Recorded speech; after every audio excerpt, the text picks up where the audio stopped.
Thank you very much, everyone. Good afternoon, and lovely to see you all. I've stood here in prior years and discussed various aspects of our collective journey, from the market failures that have led to the technological environment that we sit in, from how we sit in an age of autonomy with cyber-physical implications, through to how we must learn from the past to prepare for the future. And also how we need evidenced efficacy if we are to achieve our ultimate aims, and how we know more about what is in our sausages than in our software. And that's to date. So when we look at what we've seen in the last year, the risk, the threat continues to change. So firstly, we continue to see the commercial proliferation of capability to a wider range of actors. That is, bad actors able to acquire advanced capability and use it with intent. We've seen significant number of intrusions stemming from security products having security vulnerabilities, and that is in 2026. We continue to see the rise of supply chain attacks, and specifically in the software supply chains, yielding 6-digit scale intrusions across organizations of all types. Organizations are wrestling with legacy while they try and build the AI future at the same time. The scale of state intrusions continues to become evident the better we become at defense, and the continued growth of AI in all of its guises. And I could go on for much, much longer. So what's changing the calculus on the threat? I think we've all seen the press over the last 10 days. But the latent vulnerability we knew about in our technological infrastructure is becoming extremely evident and extremely quickly. The complexity of technology is opaque to most, and specifically the vulnerability in that technology. And it's the expertise in rooms like this which needs to guide the vast proportion of organizations and the populations. Conversely, the race to adopt artificial intelligence to gain the competitive edge is also creating significant security issues for us to contend with. We saw this with Clawbot, and we've seen it with other instances where the technology itself is not being deployed in a way which is robust that we would recognize. AI is showing its efficacy at finding vulnerability and vulnerability at scale, to scale the human intent. And I think that's an important point. These are people wanting to use these technologies for both good and for bad to find it. And arguably the adoption of mature cyber defense practices is landing in a way which is uneven across broad swathes of the ecosystem. So the response required here is clear. We have a tension where we need to balance the short-term incentives with arguably our long-term intent. We need to act at a scale which we have never done before and at a pace. And we need to maximize the impact from technical expertise and evidence solutions if we're ultimately to achieve our aim. So when we look at some examples of how we may do that balancing, I thought it would be worth to kind of break some down.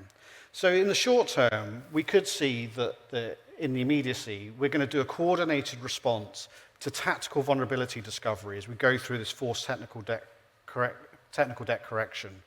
In the long term, we should be moving to memory-safe languages and memory-safe technologies such as Cherry, but also demanding that technology vendors implement hot patching in a way which is universally understood and appreciated. We are not going to be able to survive in a world if we need to restart everything to patch every vulnerability. That just will simply not be tenable in a whole range of situations. So the pervasive arrival of hot patching will be key. The next is, we can obviously prepare for crisis and recovery planning and build the good resilience principles that we would like. But really, what we're having to go after in the longer term is a legislative framework, a set of regulations, and a set of market incentives that ultimately underpin what we want. We can define minimum standards, and we can measure compliance against it. But really creating a world where innovation and above-bar behavior in terms of cybersecurity is deeply rewarded in the market is ultimately the aim. And then when we get really reductive, we can think about cycles as being 1 year, 2 years, or 3 years, or we can think intergenerationally. We are the leaders, we are the practitioners at a moment in time where we are dealing with great technological disruption and change. How will we be judged based on the decisions that we made now? And if we're being kind to those that will ultimately assume these roles, we need to think about this very clearly. So our ability to plan and execute over the long term is going to be deeply required, which is, at times challenging because of the delayed rewards.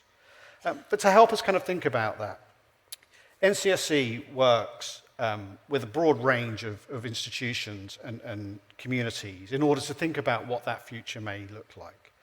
And so we've been supported by the Research Institute for Socio-Technical Cybersecurity to think around this. And there was a short story competition looking at what the future may actually look like. And I'm very happy to say that the winner of the short story competition by Lefke Carantoni, titled The Wednesday Afternoon Fishing Club, and without any spoilers, the story shines a light on how new technology could actually be a positive change for good. It allows us to explore that future and actually understand and actually have an aiming point that we can go after with some gusto.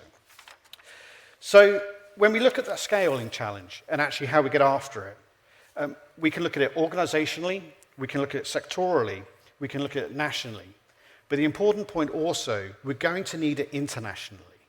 I used a line this morning with a group of individuals, which is, we need all boats to rise. The world, we are not a figurative digital island. We need the globe to stand up with us and actually raise their level of resilience and the quality of the ultimate technology. We need to identify solutions that change the game and drive an asymmetric benefit for cyber defense. A good example being the work that we've done around cyber deceptions. So if I give some examples. So today we have early warning. Today we have share and defend. Today we more broadly have active cyber defense. What are we working on? We've talked about the work that we're doing in identity and access management and specifically passkeys. We need to be thinking about the work that we need to do for the agentic era. How will agents have identity? How will identity and access management work in that world? Architectures, we know the primitives are critical. An example there is privileged access workstations for CNI. It is an immutable architectural primitive which we know works.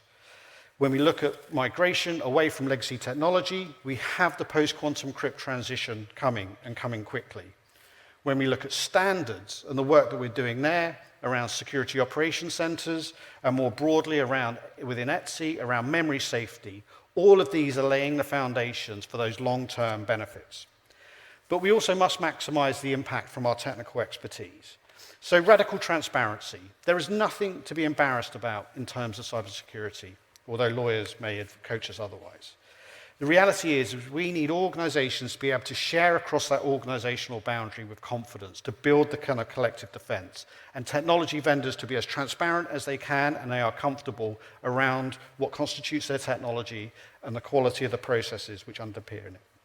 Engineering resilience is also critical here. So actually, how do we engineer in resilience that actually minimizes the blast radius of intrusions when they actually manifest? Again, when we look at what we are doing around cross-domain, we are bringing technologies and concepts from our work in the classified space to the wider CNI space. The reason we do that is we know those architectural approaches work and those technologies have a long, trusted pedigree within the community.